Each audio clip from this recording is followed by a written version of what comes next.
Broadcasting station, Sports Radio, where hip-hop and sports connect. 1270 WXYT AM Detroit, a Brothers Broadcasting station.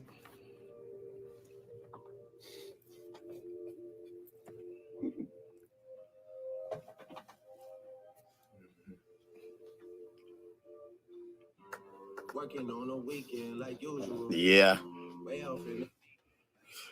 Good morning. What up, though? What up, though? Welcome to Sports Rap Radio. I am Eric Vincent. I'm Tyree, but I need y'all to stop for a second. I'm trying to talk over Drake. Well, no, wait a minute. I'm talking over Drake. You just won't stop. Hey, you see how it started? He said the weekend. It's the weekend, right? That was the science is behind. If you ain't talking so much, we can hear the bars. He's smirking behind. We can hear the bars. Salute to the best producer DJ in the world, Devon in the building. Drake when he had bars, you know. He dropped three. Hey, he dropped 3 songs, and we're gonna talk about that. We will. Sure. We will get it all that. Wake up and thank you for tuning in with us here. We appreciate you on Sports Rap Radio. You rocking with the best. Make sure you tapping in with us. We appreciate you streaming online with us at sportsrapradioddetroit.com. R.I.P. Make sure you tap in with social media too, man. We very, very, very close to hitting that milestone, 1,000 followers on Instagram. Tap in with us. Follow at Sports Rap Radio DET. Man, I was pushing that Instagram like I was in the trap house, bro. Is that right? Yeah, I was pushing it. Getting some work in with it? Yeah, I was getting some work in. You see them numbers coming up, man. We working. We doing work out here, man. How's the leg feeling, man? I feel like Stone Cold Steve Austin with the Z-brace on. Y'all didn't see this man. Look at the hell, yeah. On social media, this man is going through his rehab little treatment, and then he posts with Stone Cold's music. And anyone who knows wrestling like me knows Stone Cold come out with the knee pad. He came out and he's talking trash down the ramp.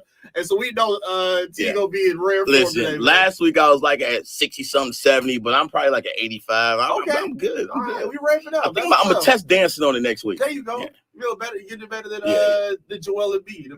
Oh yeah, I'm not glass, man. Come on, I'm not glass, man. Man, I appreciate y'all being here, man. Tap in with us today, 313-889-4727. Got a jam-packed show, and it's only right that we kick it off with the Detroit Lions, who just wrapped up their preseason action. Celebration is in order. Oh, yeah. Be happy because the Lions did not do the 0-16 mantra. No. And anybody who knows, like I did back in the day, when the Lions went 0-16, they were undefeated in the preseason first. Right. That didn't happen. They finished 2-1, so we off to a good start. But that's not even the great milestone that we're going to talk about. We're going to talk about the fact that they sold out a preseason game. You couldn't tell. It's like the Super Bowl. No, the crowd is ramped up. They sold out. Even the standing room. Standing room only was sold out. Steelers just discombobulated. Oh, my God. The signals in because it was so loud.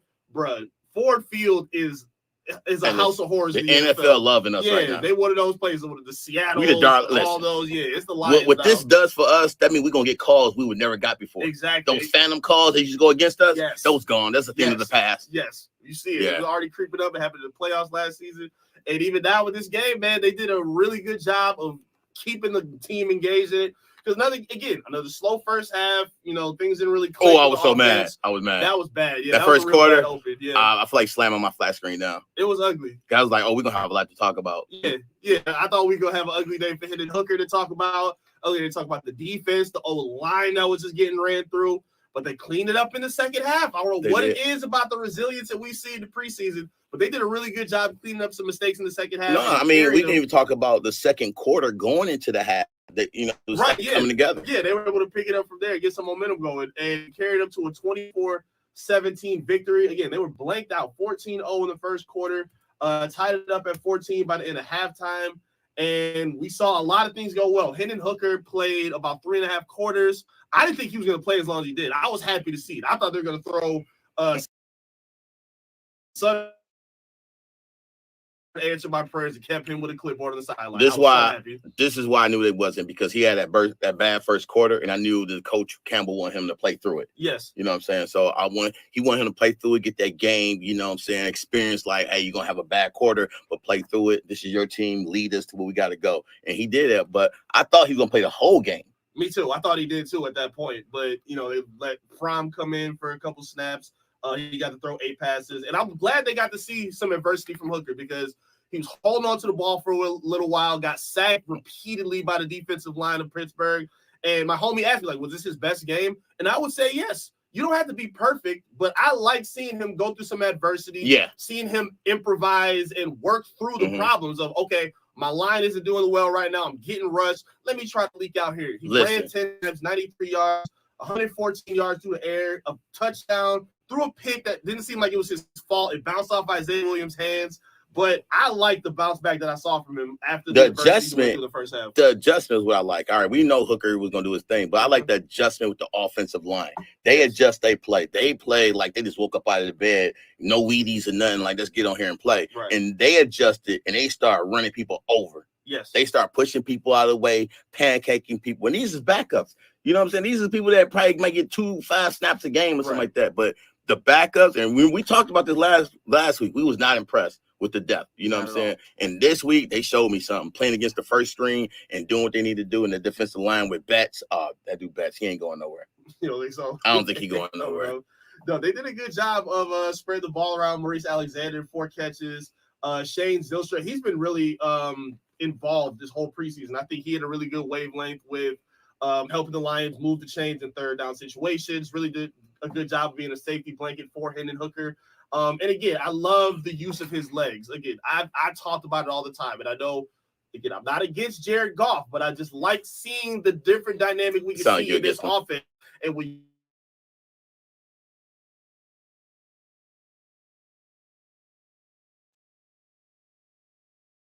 able to chew up 7, 8, 9 yards here with his legs to get you with third down in manageable situations. And that just gave the offense a different dynamic. It didn't even get to the red zone. He's doing the same thing, converting third and shorts. It's cool and all. I think it was working. It's cool and all, but it wasn't against the number 1 defense. So it's cool and all. But it also wasn't with the number 1 offense. He wasn't there with the first stringers. That's true. Let's put it like this. If Goff go down, I'm not afraid to put the offense in his hand. At all, bro. But I don't want Goff to have no injuries. All right. We need an injury-free Goff to get to the Super Bowl. Of course. So don't waste that money. Hooker, his future is bright like most hookers. No, I'm joking. Whoa.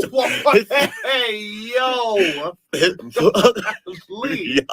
Hooker future is bright. All right, let's put it like that.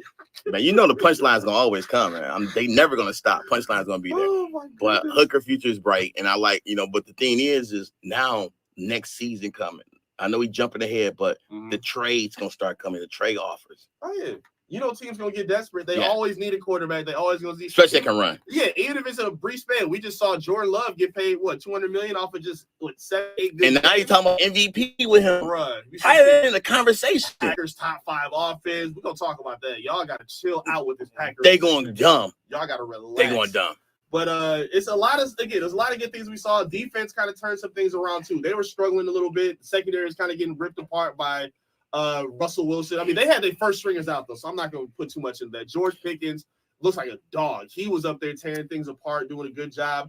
But we saw the D line get a little more active. You got Josh players. Pascal, James Houston, Uku had a sack again. Like a lot of good things came out. Ty Summers a sack and a half.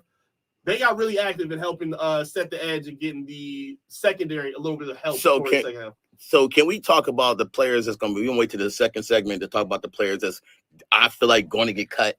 If that, that they're going to find a way on another team, or they're going to bump somebody else off. Yeah, go for it. Who? I feel like Alexander is on a bubble.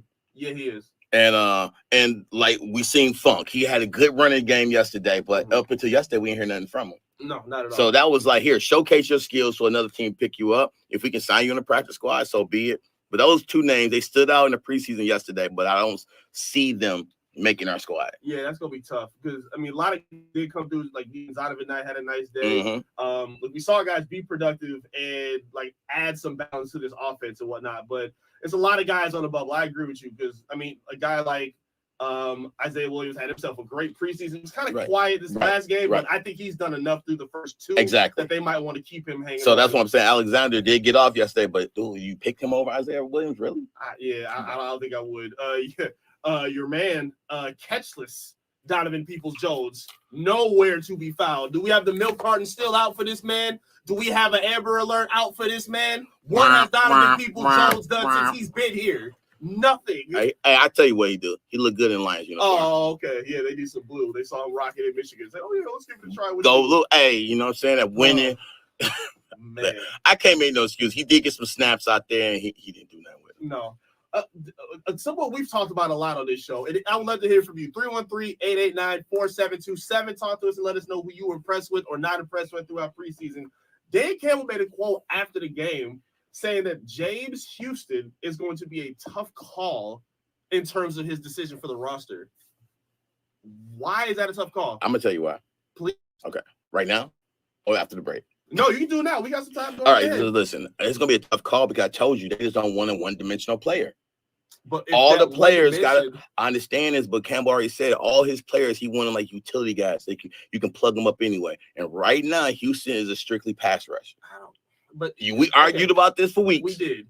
And my thing is this. So you don't want to be one-dimensional. That's fine. If you had somebody ahead of him, like if Hutch had like you know how the Chargers have Joey Bosa and Khalil Mack. They got that 1-2. Right. The Lions don't have that. So if there was somebody in front of James Houston that they wanted to play off the edge and start, like Davenport's the same way. So he's a guy that was injured, hasn't really proved a lot yet. So you don't really have, I don't think, the luxury of letting someone like him go. No, wait a minute. Is it really a luxury though if all he can do is pass rush? Yes. No, listen. Absolutely. Not when you got other guys that can do both and do multiple things. So it's like, okay, he can strictly pass rush, but then he's gonna want all this money because he's gonna be at the end of his deal. And you're not gonna do nothing with him anyway, but trade him. I don't think he's gonna be that expensive though, man. I feel like, especially with you don't think so? No, I don't think he'll be that expensive. Like he's a good player. He missed a bunch of the second year of his contract. And also, so no, I don't think he's gonna. And also, man, that's word salad from Campbell also, because maybe he just like throwing it out there so some GMs can throw deals at him. Like, oh, you think about getting rid of him? That could be. We give you a third round for him. I just don't see the reason to say that though. I mean, like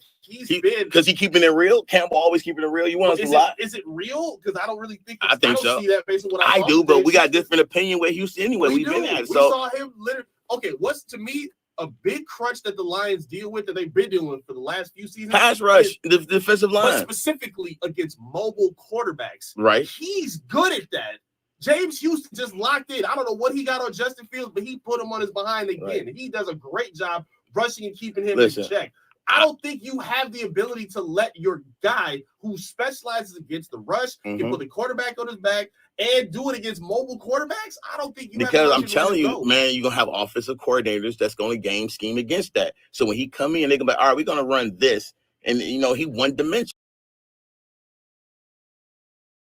So when he on there and he's stuck, he's on an island because soon they see them. Oh, we're gonna audible to this because Houston in. Then you stuck on an island with one player. All he can do is pass rush. If he fall back into coverage, he getting burnt. We know this. Yes. So that's the dilemma that you're dealing with. But you drafted so many DBs. You traded for 2 DBs. You don't need to worry about them being that. At the end of the day, guys. But you don't want to put your rookie Ds on that island if you don't have to. I mean, you won't have to worry about it if your veteran defensive line. But Houston been here how many years? He been here how many years? 3. This is 3rd season. Right. So you're not gonna play. What you see is what you get. Nah, you tweet. And if I'm running the business, and man, listen, I need the multiple dimension. Our team is multiple. So I don't have to worry about, hey, we got to pull this guy out. All right, hurry up, pull him out. But the most value on the defense comes on the line. You don't have to worry about he's like a specialty player. Left out on the island where the quarterback doesn't have the ball in his hand. He's a closer. Like, he one of them pinch hitters. Like, oh, you're going to bring him designated hitter. Man, like, come on, man. But if they can't stop him, I don't really see what the harm is. But they are. They're going to double him. They're going to bring him, switch. They're going to call audible, bring him running back over, chip him. And the next thing you know, you got a tight end coming from the end, catching in the flat, first down. Watch what I tell you. James Houston, I got your back, bro. 313 and only him. 4727. I got your back, James Houston. Hit us up, tap in right now. Sports Rap Radio. RIP.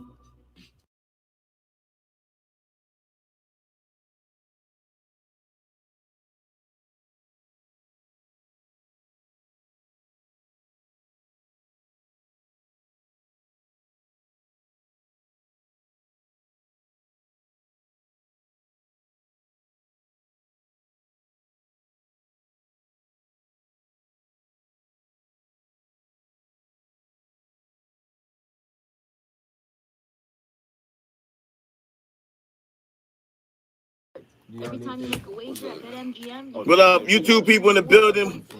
Rob, he about to listen to us in the car. He's gonna be back. He is gonna join us on the segment. It's 14, right? It's not 12. Yeah, 14. It's 14. BetMGM points in the BetMGM reward points that you can use towards dining, shows, hotel rooms, at over 20 MGM resort properties located on the Las Vegas Strip.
All right, what up, my YouTube people?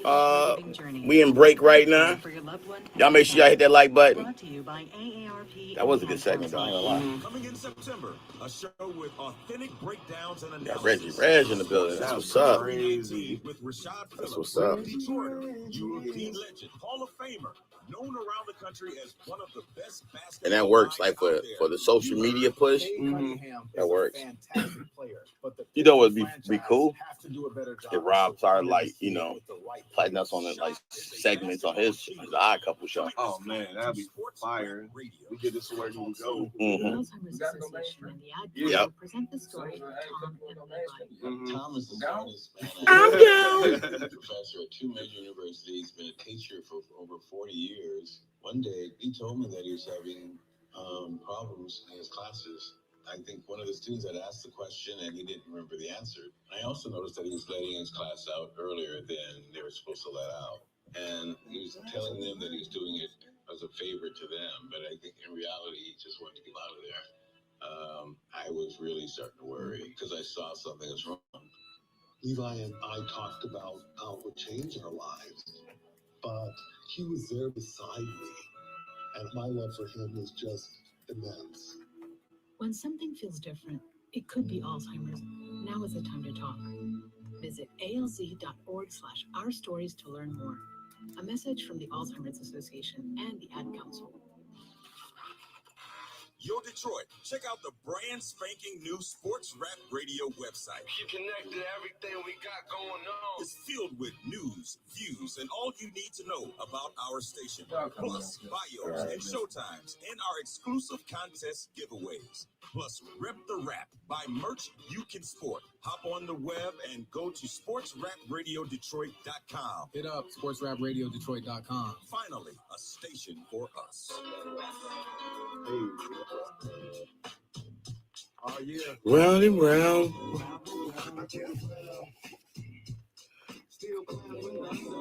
When we come around, Sports Rap Radio. round I'm we Eric go. Vincent. I'm your boy TY in the building. And Devon Cook killing on the board. Of course, thank you all for tuning in and being here. We appreciate you. Make sure you tap in. You could be Holla at us. anywhere in the world. You're here with us, and we appreciate it. 313-889-4727. 313-889-4RAP. Getting into the Detroit Lions again, just wrapping up preseason action. It's over. No more preseason. It's done. The real thing coming up 2 weeks from now, the Lions will be kicking off regular season action against the almost come to say The Rams. Ooh, LA. excuse me, the LA Rams. To a throwback. But I'm excited, man, especially after what we saw from in the preseason. Again, there were some good things, but I'm ready for the real thing now. We saw the appetizer. We saw what we wanted to see. Hendon Hooker was a big headline. We saw some young players, get their opportunities. We saw Jake Bates missed himself a field goal last game, but it happens. It's okay. But when him missing chip shots and field goals like 35 and extra points, it's gonna lead Campbell to do them calls. I know that's exactly what I thought of too. I'm like, bro, please don't give this man a reason to go for it more and more on fourth down. The good news is that I like about it. Again, to hit us up, I want to hear from you. 313-889-4727. The thing that I like about it for Bates, the Lions only have 3 games on their schedule where they're playing outdoors. Every other game is indoors for this man. So he's set up very nice to be very comfortable with every kick that he's going to have. You don't have to worry about elements. You don't have to worry about none of that. And we should see some great things. We should see this offense put him in position to be very, very productive all season long. I'm excited to see what he can bring to this offense. Again, I think this could be one of the most explosive, if not the most explosive offense in the NFL. So with Hooker, do you think they bring him in on certain series, like certain packages? Bro, hoping? If I'm Ben Johnson, I'll absolutely do a little creative packages. If we're 3rd and 5, and again, you talked about being one-dimensional, right? Yeah. So if you don't want to do that offensively, let's say you were 3rd and 5, right? Jared Goff, is going to throw the ball. If you want to get a little freaky with it, I don't see a reason why you can't bring Hendon Hooker in on 3rd and 3. Bring in Jahmyr Gibbs and David Montgomery just to confuse the defense. Right. Just to see what they do. Yeah, you bring all your best package in. You know what I'm saying? You got J-Mo in there. You got St. Brown in there. You got Laporta in there. Then you bring your 2 running backs in there. And or maybe you go to a 5 receiver, you bring Raymond in there also.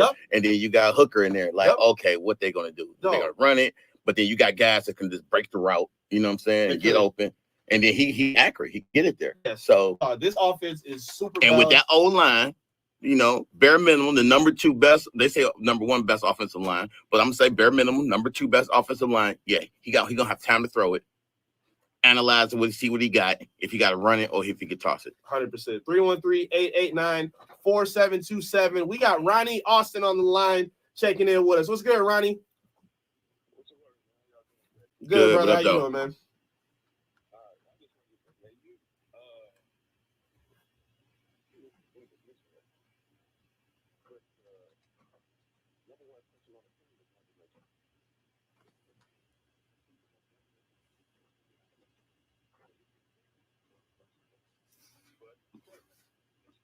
Well,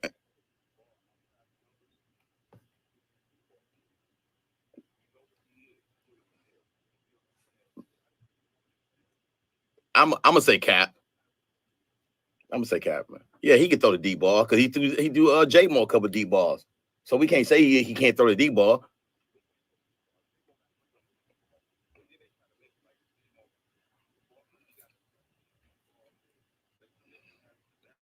So we're gonna dismiss the drops that he had before then on them deep balls, right? We're gonna dismiss all those drops that J-Mo had because he had a few drops that should have been TDs and just. He did, but he turned it around. He did clean it up, and he showed the ability to be open. But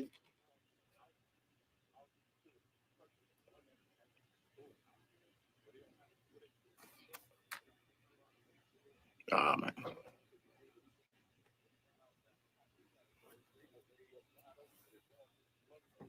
Mm-hmm. I mean, yeah, we're gonna have a couple of those games, but I'm not gonna knock a quarterback that threw for 4,500 yards. Ronnie makes a good point though, man. Houston's not just a dude that only does edge rushing like for himself. Even when he's not getting to the quarterback, we also saw the game yesterday where it helped the other defensive linemen get to the quarterback because of his rushing. Go ahead, Ronnie.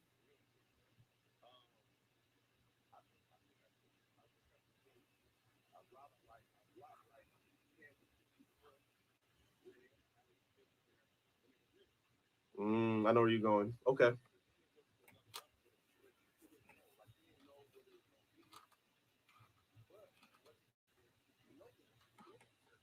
Right. We do.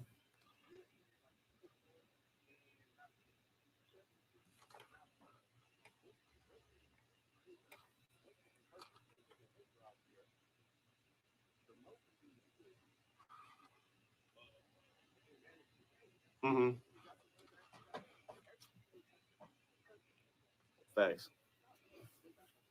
This is true. This is true. And for the record, now don't jump on Ronnie. I know what you're saying. He's not saying hitting hookers Pat Mahomes. He's saying he brings different dynamic, just like with the Chiefs had Alex Smith. He was a game manager, but Mahomes took it to a different level with his athleticism, with his mobility, and his with accuracy. Like that. And with That's his number accuracy. one. Right. So with Hendon, we got some, but we haven't seen the super accuracy yet. You know what I'm saying? Some of them.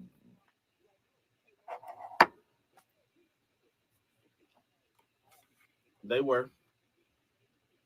And Hooker got some pedigree coming in. Yep. No, I'm gonna disagree with his upside. But guess what? They're gonna know who Hooker is still. So if we're gonna play Hooker right now, we can do it because they ain't got tape on him. But just like Jordan Love last year, shocked the world with how he played. There's no tape on him. Mm-hmm. So now we'll see Jordan Love. Is this who he is? Or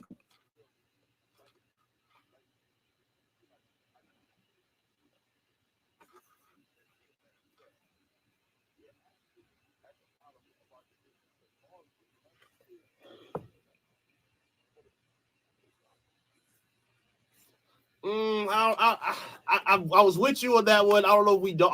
I can't say we don't have our QE for the future. I mean, they put look, we ain't listen. It's golf. Golf is a number 1 pick. All right, and we're gonna go off of what Tom Brady said in his interview over the weekend. What teams don't do no more is grow they players through the program, prior quarterbacks. College, you play 1, 2, you in the NFL. And so you come to the NFL, they starting you, they don't develop. So I like Hooker where he is. Let him develop. Let him be the number. He's the number 2 right now. He gonna get some reps. He gonna get some packages. And we're gonna have some blowout games. And he gonna come in. So I'm not getting off that golf train.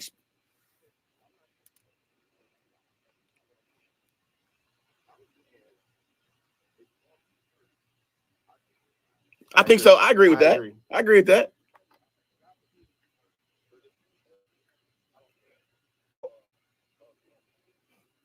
No, I think if Goff get hurt, I and Hooker come in, we're not getting to the Super Bowl.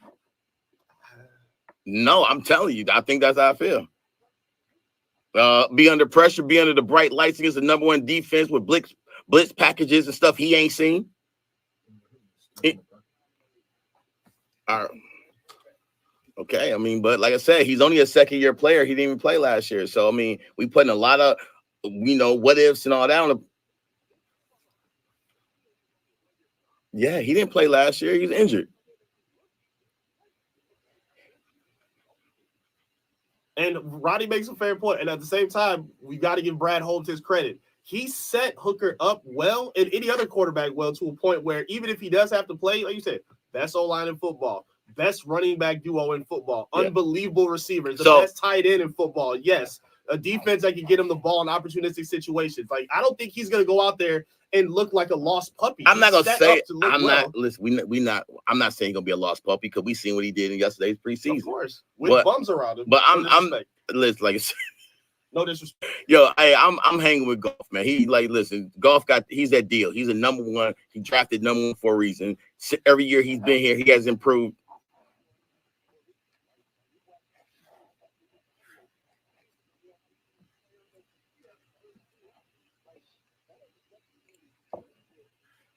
All right, number one draft players, quarterbacks are good more than they're not.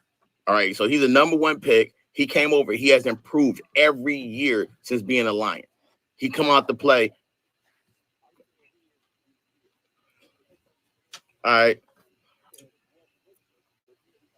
All right, man. Appreciate you, man. Brother. Hey, be a friend of the show, man. Don't hesitate to call us back, man. Appreciate you. Keep preaching. For sure, man. Thank you, man. He was preaching there. I like what he was saying. Friend of the show, Ronnie, man. He can be a friend of the show. 313-889-4727. I agree with a lot of what he said. I agree with some, but we're gonna get that Lions Kool-Aid blood out of us off the rip, man. No, we're not. We just pouring up. We got a whole season ahead of us. Hey, can you add some tequila to it then? We can definitely do that.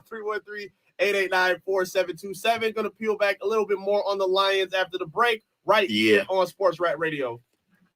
Sports Rap Radio, when hip hop and sports.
I wonder. Yo. Yeah, we wonder. Sports Rap Radio, RAP. It's your boy T.Y. Ray. I am Eric Vincent. Thank you for tapping in with us here. 313-889-4727. Talk to us. We getting you ready for football. Yeah. NFL Sundays is coming soon here, baby. I was about to drop a hot 16. He turned to beat. You ready? Here you go. Yeah. Fun day, Sunday. Here I go again, yo. I go fast, 100 miles on the runway. Don't play. T.Y. Ray with my boy E. And most definitely, we take it to the century. Hold on now, slow down. Nah, let me quit playing. Let me find out. We got a spinner here in the room. Watch out. All right. Hey, I'm from Detroit. What up, though? Hey, bro, I see you with it. 313-889-4727. You got a better rap than Tyree. I love to hear it. Let's go. Let's go. Again, man, we get you ramped up and ready for NFL Detroit Lions football Sundays, man. It's an exciting season coming up. And again, preseason is a wrap, and it's a lot of things to get prepared for. And now with the Lions, again, preseason out of the way, they're making their roster decisions now. So with that being said, because they got tough decisions to make for the season, it made me think about what we've seen and how they built this team thus far. Right. To me, I've said it. I think Brad Holmes is the most important piece to this whole process of the Lions. So the most important, then you got to put Campbell right there. Sure, absolutely. He is bringing the pieces, but Campbell needs certain type of players, and he getting those players. So as you got the people even that sign here, they want to be those dogs. They want to run through walls. They wanted the work ethic. Like the receivers even said it. They watching St. Brown, how he worked. You know what I'm saying? Getting the jug machine after practice for multiple hours, catching 1,000 balls. That's what J-Mo did. You know what I'm saying? So you want leadership, and they getting it from the front office all the way down to the last man on the roster, and I'm loving it. He's done a great job of adding it all together. So I've been thinking, and I was wondering, what have been the best moves by Brad Holmes in putting this whole puzzle together? They didn't just get here overnight. I think they accelerated their process with a lot of picks and moves that he's made. But it made me just wonder, through all that we've seen with the Lions and how they've revamped since the Matt Patricia horrors on this Don't franchise. take me back, man. I'm sorry to say his name. What have been the best moves done by Brad Holmes, or the best move, whatever you want to talk about? 313-889-4727. What has been the best move by Brad Holmes? Hands down. Putting this franchise hands together? down. I started off, it's the draft. He killing it through the draft. Mm-hmm. I mean, all the way down. I mean, all the way down. I'm trying to think like what draft pick that we had that we just, all right, he ain't going to make it. He got to go. He have gave everybody the equal opportunity. If I draft you, you have a chance to make this team. It's all about you. We've seen the Lions struggle with like second round picks, like the running backs wash out, receivers wash out. Brad Holmes' ability to find gems, because again, the first round he's been knocking out the park. Yeah. Hutch and Jahmyr Gibbs. He's done a great job of nailing down those first rounders. Mm-hmm. But 2nd through 7, he is finding some unbelievable gems to keep and build on. Like, I can't even speak on that enough. Yes, the draft, he's been sensational. I mean, it obviously got to start with Penei Sewell. I mean, coming out of that draft class where people were killing him, saying, oh, you could have had Justin Fields. And now look how that's working out. Penei Sewell is the best lineman in football right now. You know, hoping he's healthy. Looks like everything is going to be lined up for him to be able to play in the regular season. But he has been that anchor piece that they talked about when they drafted him. And he's been absolutely sensational, setting that edge and building that foundation on the offensive line to help keep those trenches solidified with the Lions. And like even with our veteran O-line, you know, he signed them to their deals. Like, listen, we know you still got plenty in the tank, and he rewarding the players. You know what I'm saying? Like Campbell said, if you come here and you do what you got to do, you will be rewarded. Like, still got mad about St. Brown contract, got mad about golf contract, but they're the reason why we going places. We got to reward these people. And also in our market for being frowned upon, it's going to make players come. If you come here and you produce, you're going to get paid. Absolutely. And to me, I wasn't in love with the idea of paying as much as they did for Goff. But for what you said, I think is important. It would have looked crazy to see Goff kind of revamp his career and get his mojo back, just to say, all right, bro, you got to go. Right. Like, the team bought in. They were all behind him. They loved the Jared Goff chance by the fans. It's the fans. The fans. You go to a Tigers game, golf. Red Wings game, golf. And I go to these games, so I'm seeing it like, he don't play for this team. Nah. And they going crazy, seeing his name at different games. Like, the whole city's behind him. Yeah, like, I'm all for it. I like how they rallied behind him. And again, knowing what they did, with really even that being Brad Holmes' first move, trade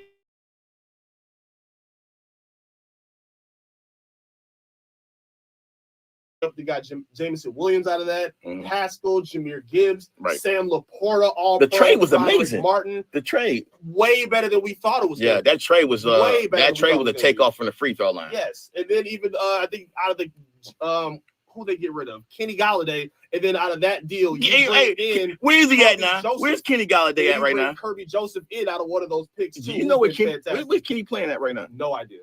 No clue. I think he still. He probably listens to us right now. Salute to Kenny be. Galladay. Man, you was a dog. I don't know what happened when you went to the Giants. Man, I don't know why you hey, went to the Giants, but hey, listen, when he left, I was like, fire your management.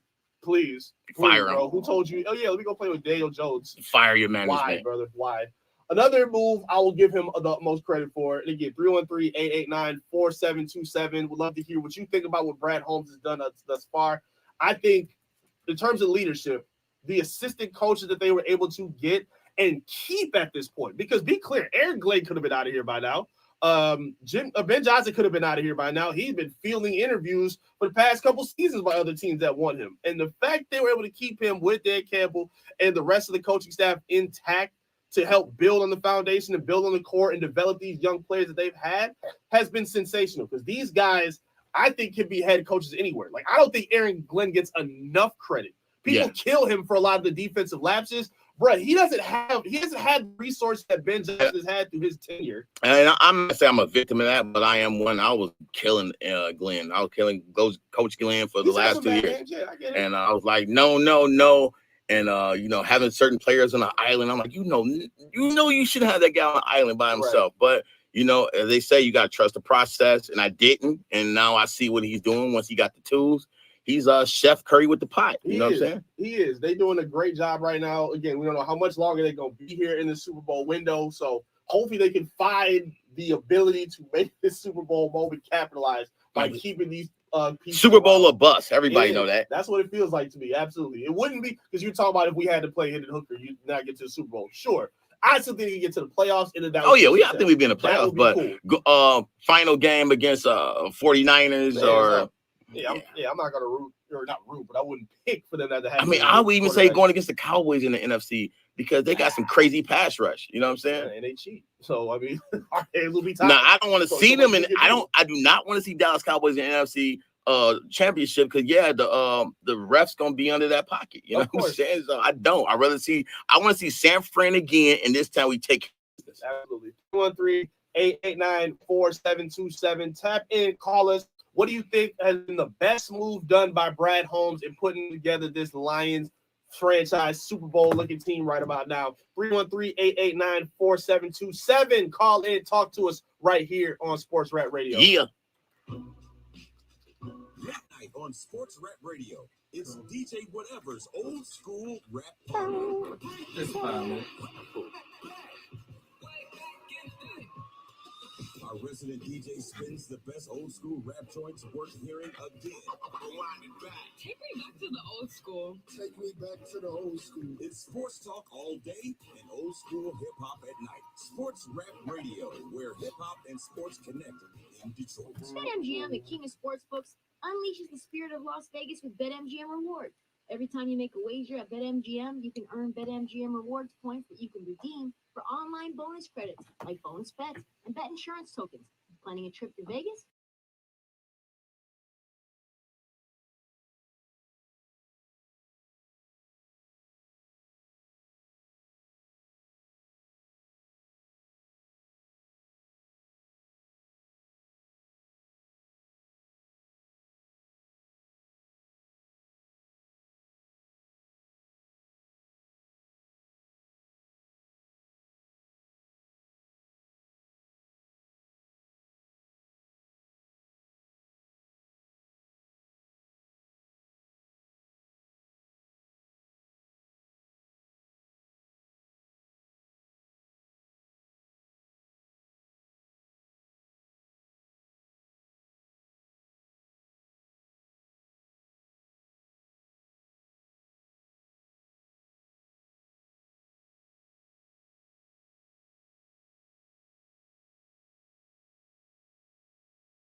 Stafford this year, and Stafford made that boy. Hey, he couldn't even get to the Rams. Right.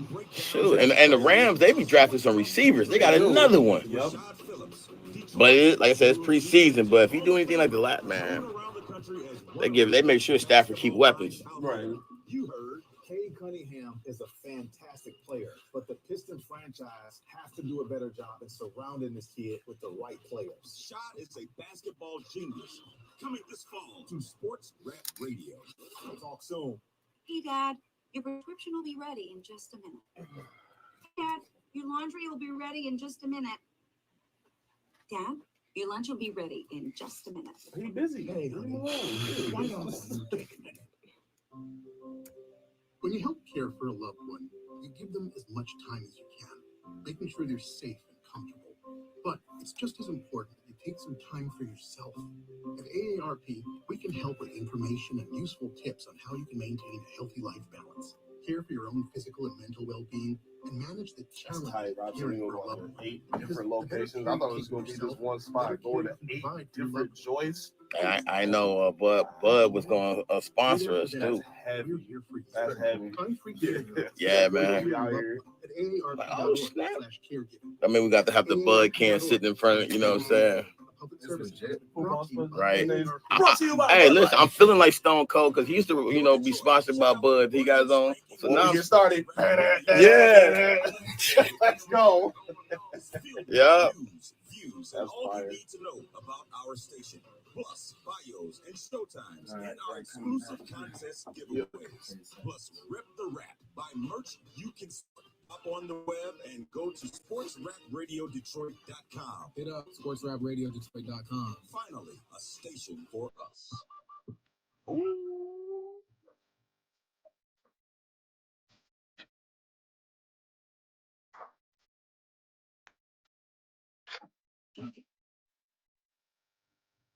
Sports Rap Radio. Yo. I don't like talking during the intro. I just want to let it ride. Mic check. Go, DJ. Devon Cook, our DJ. Right. The man on the board. Yes, sir. I am Eric Vincent. I'm Tyree. And thank you for tuning in and being here with us on Sports Rap Radio. Make sure you're tapping in with us, 313-889-4727. Again, we're still getting you ready for the Detroit Lions, kicking off that regular season in just 2 weeks. There's 2 more Sundays and we back to football, baby. Yeah, next weekend is Labor Day weekend, yes, so sir. People gonna be popping bottles. And is it any games or no games? Is it any games next weekend?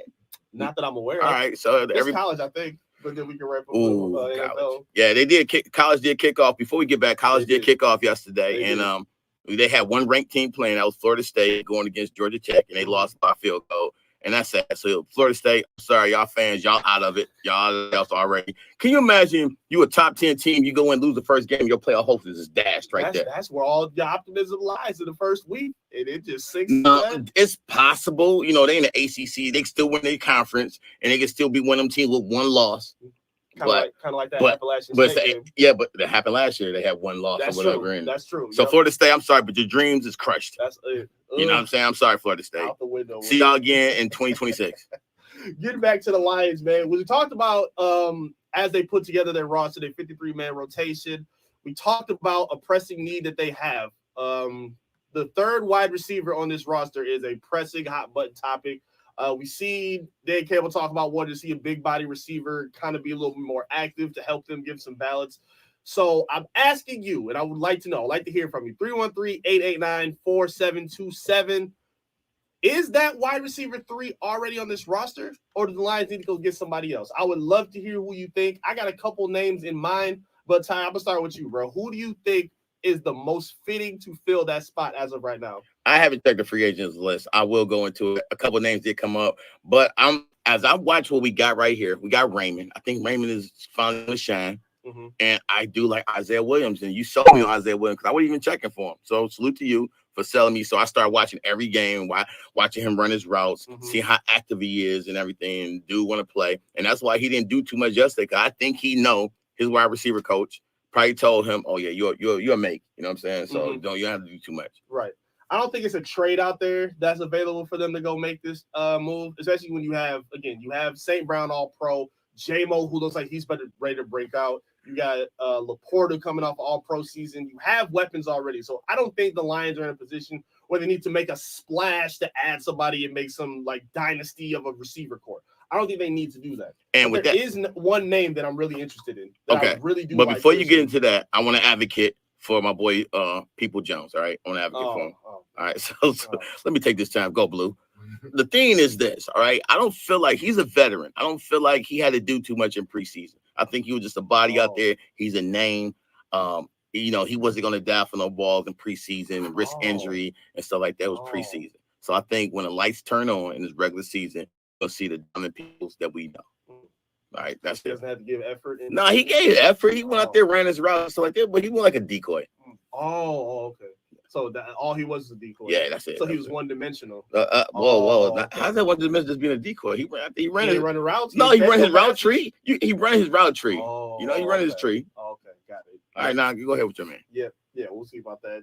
People Jones, you got to step it up, buddy. Yo, for me, I got one name in mind. I think this guy will be perfect on this Detroit Lions offense, and for the fact I don't think he's going to be expensive, and I think he fits exactly the kind of receiver that Jared Goff likes. Hunter Renfrow. I don't know what happened with him in the Raiders. I think he got hurt. I don't know what happened. Nope. I'm all for him. I think he's great. I think he's perfect for the role that they. What he run like a 4.8, 4.9? Nope. Don't care. He's a great route runner. He's a gadget guy that you can. We got a great route runner in St. Brown. No, that's your number one guy. We're talking about the number 3 guy. Right. That means he's going to be on the field in most packages, if not 50% of the packages. He's going to be a third receiver. Third receiver plays a lot in our offense. No, he's not. Hunter Renfrow's not going to play a lot in this offense. If you were to bring in a Hunter Why is he still without a team then right now? Because nobody wants him. Exactly. Nobody wants him because he's slow as molasses. Need a guy. I think he fits because of his wrong and cap about Donovan Peoples-Jones route running skills. That boy can't run any kind of routes in no impressive fashion. He's still on the team though, right? And guess what? If Donovan Peoples-Jones, the difference is if Jones get cut, guess what? He's gonna be on another team tomorrow. No, he's not. No, what? Why? Okay, man. I bet breakfast. Cool. No one's maybe the Tennessee Titans. I bet breakfast. Hunter Renfrow, I think, makes way more sense than a guy like Donovan. Then why he didn't cut? Why he didn't? He's not in nobody. Let me land my play. Let me land your plane. He is a gadget guy that it just crashed. His plane just crashed, ladies and gentlemen. Receivers that Jared Goff likes to play with. He's not a burner. He doesn't have to get you on deep routes, but the way he plays fits to a guy like it. I know they're both white receivers, and I'm not trying to put them in a box, but just the way they play is a poor man's Cooper Kupp type. The way he plays. No, he is very good within like the 10-yard range of just getting open and having quick little gadget plays like a slant, little quick out routes to run after the catch. You're not going to have to rely on him to get 5, 6, 7 catches. You're only going to need him for 3 or 4 a game, maybe. You know who he is? When you have other guys around him, I'm you're not going to have to rely on him to do too much. First of all, he's not better than Heyman. Secondly, we already have a player like him on our team, Tom Kennedy. Oh, my goodness. Tom Kennedy. Okay, so if you get a Tom Kennedy, you think he's going to be that much more expensive than Tom Kennedy? You cut Tom Kennedy ain't. No. Renfrow going to demand more money than Tom Kennedy. Not a lot, bro. We don't need him. Not even on the team. Hey, y'all call in, right? They need another 3. If they need a wide receiver 3, they do need to put somebody in that position. Hey, I need somebody to call in and argue this with me. I can't do this by myself. I like 313-889-4720. I like some of the guys. Come on, man. Help me here. Help me. Hey, man. I'm sorry, Eric. I don't like Hunter Renfrow. Why don't you like Hunter Renfrow? Just the name. No, just there's a lot of receivers out there who can run routes and get open and play in space. I just don't like Hunter Renfrow. But Donovan Peoples-Jones, I think he may have solidified himself as that number 3 receiver. What? Yes, What did he solidify? He's a great receiver. He's not. He's fast. He can play in space. He's more of a space receiver. So outside of Jamison Williams and St. Brown, you already have your number 1, number 2. Number 3, he's still fighting for receptions against Laporta. So you're talking about somebody who may see the ball 4 or 5 times a game. We already established that Laporta is the number 3 option on the receiver. Yeah, Laporta's the number 3 option. And then if you want to go 4, we're gonna go to Gibbs. Yeah, Gibbs is the 4th guy. You're gonna throw the ball, to the flat steer tailback. So you're really talking about a guy who's getting 3 or 4 So listen, I'm also talking about a guy in Hunter Renfrow who had 1,000 yards receiving at least 1 point. So listen, these has Donovan Peoples-Jones ever done that in his career? Hold on, wait a minute. I'm gonna name a name. I got a name. The answer is no. Hold on. You said I got a name. He's not good enough. Hey, Eric, I got some names for you. Okay, I would rather have a Chase Claypool, Juju Smith. No. Then Hunter Renfrow. You talking about expensive? Those guys gonna be more expensive than Renfrow but, is. Hey, at least I know what I'm gonna get from them. Nothing. They drop passes and can't get open. You ain't gonna get nothing from those guys. Juju Smith in our offense, he'd be all right. In our offense, come on. I like him more than Claypool because Juju Smith is a number 2 or number 3 receiver. Juju Smith is. We seen that when he was with AB and with other. If you're not focused your offense around him, he can make those plays. He can make plays. I don't mind Juju. He's it's a wide receiver 3. You're not banking on this player to be like your focal point of your offense. You just need him to be stable enough to keep a drive alive for a few plays. That's it. You don't have to scheme out. So listen, the only way the Lions pick up another receiver is somebody get hurt. That's it. That's the only way. And I don't see Renfrow in our offense. I just don't. Do slow. We got tight ends faster than him. We got a voice of reason back with us. Ronnie Austin calling back here to chop it up. New friend of the show, Ronnie. Welcome back. Ronnie? Yes, sir.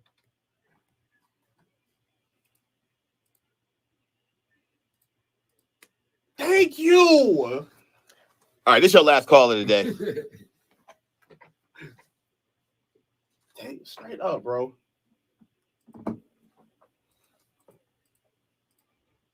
All right, but we're not talking about Ronnie. I hate to cut you off. We ain't talking about. Nope. We're not talking. Nope. Listen. Hold on. We're not talking about Peoples-Jones right now. He said Hunter Renfrow that we should. Thank you, Ronnie. You are welcome to the show. Man, are you Ken and Eric? This is Eric's cousin. You must be fan. This your family, isn't it? Thank you. Cut it out. Thank you. If he all that, why he's not on the roster right now? But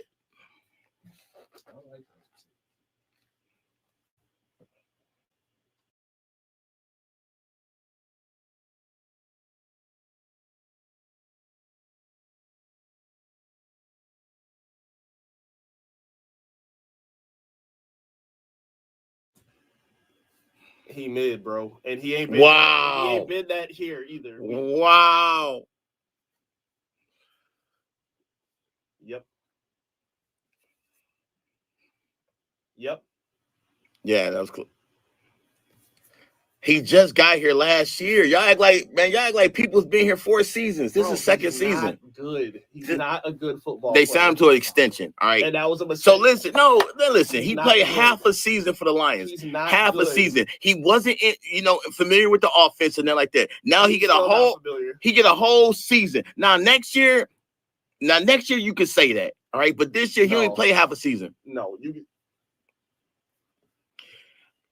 He didn't do nothing. He didn't need to do that in the preseason. Ronnie, he's been in the league as long as any other receiver he's not, on our roster. Listen, he's still not good. He just played just to get familiar with the offense. He didn't need to do nothing. And by the way he played, he's still not familiar with the offense. He's not good at all. No, bro. I said Renfrow looked to me like a poor man Cooper Kupp. Man, he's a receiver that plays just like a guy that Jared Goff would love to throw. Man, I would have the Marquez Callaway than Renfrow, man. Or Michael Thomas.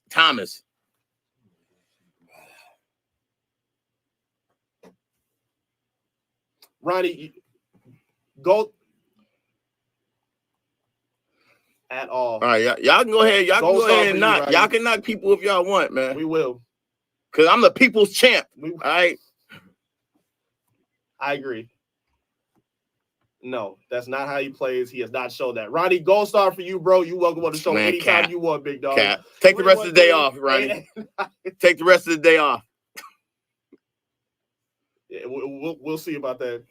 He might get picked up by UPS. Appreciate you, Ronnie, man. 313-889-4727. Tap in with us right here on Sports Rap Radio. You hired Ronnie. Man, you hired Ronnie. That dude, man, going to get the grain, man. I'm going to hand him the paper. Like, here you go. Who is he? Like, no, it's him.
special place in my heart. Sports Rap Radio, AM 1270 Detroit. Yo, Detroit, check out the brand spanking new Sports Rap Radio website. Connect to everything we got going on. It's filled with news, views, and all you need to know about our station. Plus, bios and showtimes. And our I'm about to go home and get some well-needed rest. Man, I had my toddler all weekend. Man, she was running. Ooh, I'm going to go home and watch Twisters. The movie. Yeah, I got a 4-year-old. Yeah, man. Sports Rap Radio. I got 4 daughters total. Yeah, 3 grown and 1 toddler. Yeah, I know. I'm still in the game, so.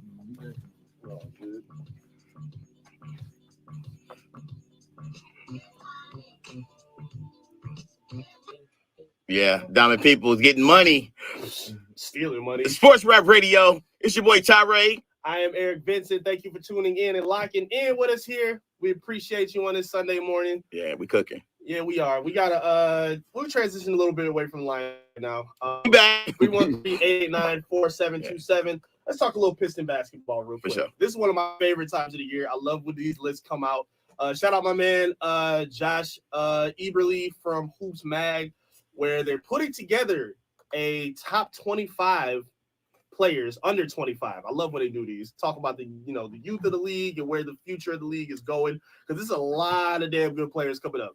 And the Pistons have one of those gems, and I like to see where his name is recognized among the NBA greats and the NBA media as well. So looking at the list that they got that they're putting together, I like is this where a list from Hoops Hype? Yeah, it is. Okay.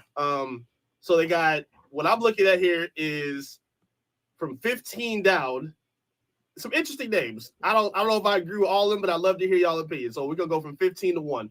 15, Franz Wagner. 14, Darius Garland. 13, Brandon Miller. 12, Scotty Barnes. 11, Tyrese Halliburton. That's crazy. 10, Alperen Sengun. Jalen Williams at number 9. 8 is Evan Mobley. Tyrese Maxey is number 7. Cade Cunningham rounding in at number 6, just outside the top 5, which features Zion Williamson at 5, Paolo Banchero at 4, Chet Holmgren 3, Anthony Edwards at 2, and that alien from San Antonio, Victor Wembanyama, at number 1 as the top player under 25 in the NBA. Okay, I got one problem. You got one problem? Okay, Yeah. what you got? Chat at 3. You think that's too much? Yeah. Totally agree with you. Totally. I don't think he's better than Cade Cunningham. I don't think so either. I don't think he's better than Paolo. I don't think he's better than Zion. I don't think he's better than. Right. But bro, who put Tyrese Halliburton at 11, bro? He was great. We saw him not get no tick to Team USA, but we not going like he wasn't a top 5 point guard all last season. He made Indiana dangerous and one of the best offenses in the whole NBA. But to us, I like seeing Cade, like I said, getting the recognition he deserves. Mm-hmm. I think the guys that are in front of him outside of Chet, yeah, I think this is a fair ranking for him. I think it's absolutely fair. Yeah, I think it's fair. I don't have a problem at all with him at 6, outside of top 5. I like it, you know what I'm saying? But Chet is at 3. No, y'all got to cut that out, man. And that's that. I don't know what the bias is. Like, what did Chet do to put himself at 3? He just got here. He's not a walking triple-double. No. Like, you know what I'm saying? In big games that you expect him to be there, he wasn't there. His one-on-ones with Wemby didn't, it wasn't like must-see material. Right. They got clean. Yeah, averaged. It didn't have a terrible year. He was 16.5 points a game, just under 8 rebounds. So he shot pretty well. He's a good player. I'm not holding right, but his stats don't even compare to Chat. I mean, for Cade. Bruh, so the stats is not there, but you're gonna drop Cade down. I think a lot of media puts too much hype into winning. It's the winning, and guess what? That's all it is. You already know who. If you take my man off the team, that team ain't winning. Who? Oh, you mean Cade? No, if you take the leading scorer off of OKC, that team is at the bottom of the basement. I see what you're saying. Yeah. So y'all giving him some shine because he's a Batman. I mean, he's a Robin to the Batman that's killing it right now. That should have been MVP. You could argue he's not even better than Jalen Williams on the same team, and he's ranked 9. Like, Jalen had what, just under 20 points a game. He was shooting like over 50%, over 40 from three. He might not even be better than him right now. A proven defender.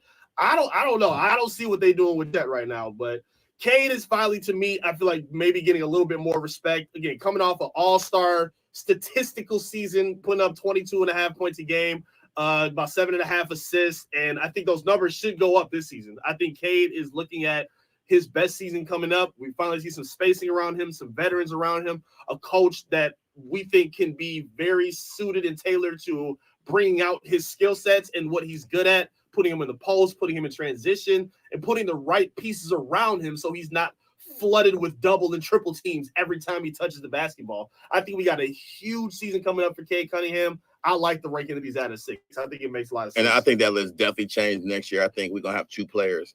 That's, I think, top 12, top 15, under 25, because I think Ivy gonna be there next season. I think so too. I think a lot of people still sleeping on Ivy, and I ain't gonna lie, if they give Holland some minutes, he might see a lot of time on the bench. Right. I'm not expecting a lot of him, but I do think he can be a sleeper. I think if he's ahead of schedule, that's gonna be huge for this team. Because I mean, we can't forget the dog, Asura Thompson. I mean, that dude's gonna bust out. He's gonna be most improved this year. Yeah, he's got a lot to prove. Defensively and offensively. We know he can defend, but he's got to cut back on his fouls. He's got to get himself a little bit more aggression with the ball, and he's got to get the ball. Period. Monty Williams wouldn't even let him have the ball when he's standing in the corner. You know what's funny? Just watching Cade play. You know another player that's better than Chet? Who's that? LaMelo Ball. Not even on the list. LaMelo Ball. I didn't even see his name on the list. Like, we just gonna forget this dude with his man. This dude with his buckets. He is. This dude is like a new version of Magic Johnson out there. We just gonna just act like this dude don't exist. Like, we didn't see this dude on highlight after highlight on ESPN and every. Come on, man. See, I know he spent a lot of time. I can't stand some of y'all writers. Yeah, I know he spent a lot of time being hurt, but I mean, Brandon Miller, I don't think should be ahead of him. Darius Garland, I get that's fine. I don't think Franz Wagner should be ahead of him. No, he had a good season, so they automatically want to loop him up in there. I get it. Yeah, I get it. I can see that, but I don't know. It's a lot of good talent in the league. I'm liking where I'm seeing guys. I thought Tyrese Maxey might be a little higher. If he was above Tyrese Maxey, I don't even think I would have minded that. I think he's a dog. Bro, that dude is a dog. He turned, like, listen, once he got the start, like, it's you and Embiid. That dude has turned the lights on. Bro, 26 points a game last season. Yeah, he turned lights on. Yeah, that dude was I thought they would have had him killing Chat. Even on the one-on-one, Chat can't keep up with him. No, not at all. So man, come on, get that Chat name out of the top 5. Put him in top 10. I'll put him at 11. You know what I'm saying? So many other players better than him. You okay with Victor as number 1 over? Yeah, I'm okay. Yeah, that dude's a unicorn. He is. He's the true definite. That word gets tossed around a lot, but he's a true definite. I even think that might even be underselling it with how great he is. You're gonna see a guy put up multiple quads, not triple doubles, quads, where he won't have double digits in block shots, assists, rebounding, and scoring. Watch, you're gonna see multiple games, and we ain't seen that in this.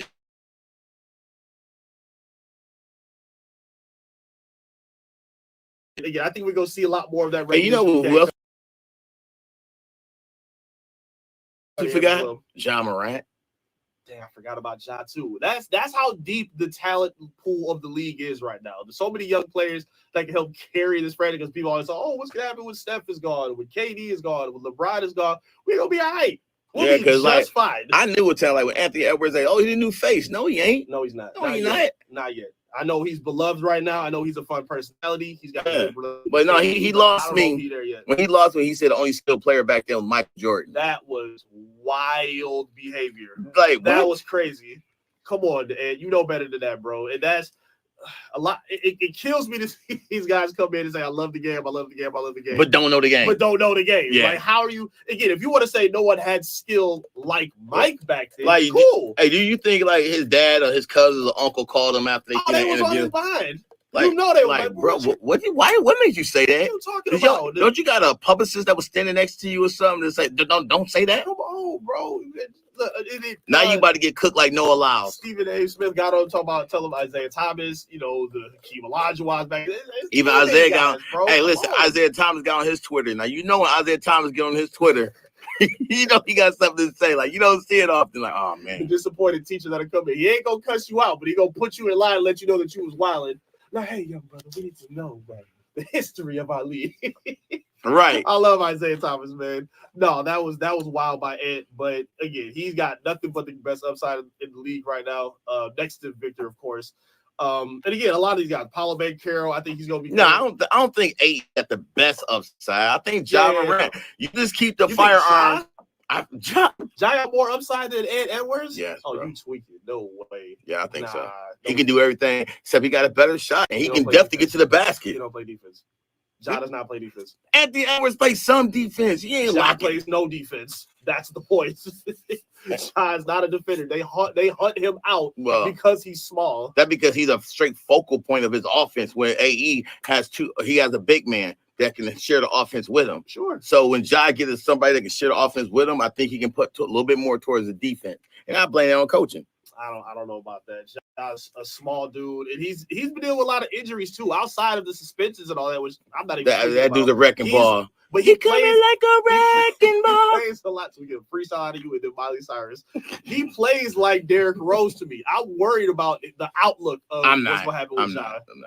Medicine is a lot improved now than when Derrick Rose is playing. You know what I'm saying? And I hate to tell the story, but my daughter used to love Derrick Rose, and she wore his socks at a game and dislocated her knee, and that was the end of that. I told her not to wear those socks. I said, never again. I told her, listen, man, I like, she was going to the play. I was like, don't wear those socks. And I love Derrick. Wore the socks, and she was on the side, bawling her eyes out in her season. I was like, I told you not to wear those socks. No, that's not the one. That's not the one. Sorry. Out of all the players to love. That is brutal, man. But no, I don't know if I can say with Ja. Again, I can get it. I'm excited to see him come back. I can't wait to see Memphis take that nosedive without him. But I don't know. Yeah, because they was like playoff hunt. You know what I'm saying? People come out to see him. He packed the arena. I like Ja game. Like he remind me of a more aggressive, improved AI. You know what I'm saying? Like I love to see that. I was thinking about Cade, and we're thinking about what his potential could be going into next season. Mm-hmm. And again, he put up all-star numbers this year. He can do it again next season. But it's a lot of guards ahead of him. That's gonna make it hard for him to get that consideration. Let's do a what if real quick. Okay. And listen, we both fans of Ivy, right? We both of fans. Course. But if they gotta trade him, would you trade him for LaMelo Ball? For LaMelo? Yeah, LaMelo. Nah. All right. No, I think him and Cade are a little too repetitive with what they do. And I think Ivy's upside as a scorer is just a little bit better. Yeah, I like Ivy, man. Ivy is dope. I ain't gonna say he's Anthony Edwards, but he could be a poor man Anthony Edwards. He could. And I like the point that you brought up when we were talking to Javen Hunter. Shout out to Javen.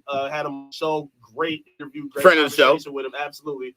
I like what you talked about when people are always stressing the his jump shot. While I don't think it's super broken, I think the things that he's elite at makes up for that. So you don't have to stress on it. Like no one can stop him in the open floor. Right. I think he's really good at drawing contact. So if he's getting you to the free throw line 10, 12 times a game, you don't have to press and worry about him getting these 3-pointers or whatnot because you're getting easy buckets and transition. Right, when he coming down the court, line. you worry about him coming to the lane. You know, that's what you worry about. Absolutely. And I like the fact that we got shooters now. So even with Ivy, he can kick back. K got crazy court vision, and then you'll see a lot of ball movement. And I think K gonna bring it up. It's gonna be sometime Ivy bring it up when they're gonna look to attack. Yep. And if they close with the defense, you're gonna see the kick out. And I think we're gonna see our 3-point percentage go up a little bit. Even Asar, I think they need to start getting him some time on ball too. He's a really good passer. Ivy showing the ability to move without the ball. I think it makes sense. Salute to Eric, man. Because he wasn't giving Asar props. I like Safar he averaged like 4 assists. Like that dude. Okay, all right. I got no problem. All right, my partner. Hey, listen, we starting to vibe now. Yeah. We starting to vibe. As long as it's not James Houston, we locked in. We good. 313-889-4727. Hit us up, Piston fans. Let us know what you think about the Cade Cunningham as one of the most polished players under 25 in the NBA. 313-889-4727. Would love to hear from you right here. Sports Rap Radio. Sports Rap Radio. Late night on Sports Rap Radio.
lost last night, but right now I'm leaning with Caitlin Clark. But I think if Angel Reese keep putting up these 2020s, you got to. But I'm telling you, they're gonna be politically correct, and I think they're gonna do a co-rookie of the year. Oh, you think so? Yeah, it's gonna be like Jason Kidd, Grant Hill. Oh, that would be. But then again, you said you don't want them pit against each other. That's gonna make it even worse.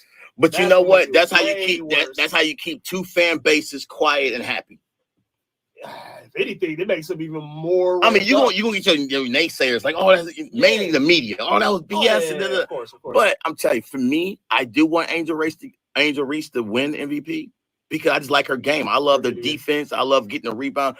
Getting the rebounds is not easy. You going against Hall of Fame veterans out there, crazy 4s and 5s, and she's smoking them. Yeah, she quick. She like Dennis Rodman with the rebounds. You watch her play. She's off her feet already before they can like even process that the ball coming off the rim. So, and then Caitlin Clark, like, I don't even think she's the best scorer in the league. She might be the best person dropping dimes because guess what? You're looking for her to shoot. So while she bring it in defense, she can make that pass. Right. So, I feel like, but people are trying to stop Angel Reese from getting off the board. Ain't like them, she by herself grabbing rebounds. Right. They over there hard fouling her, pushing her in the back. And these are Hall of Fame players doing this to her. And she's still balling. Yeah, she's dope, man. I like watching her play.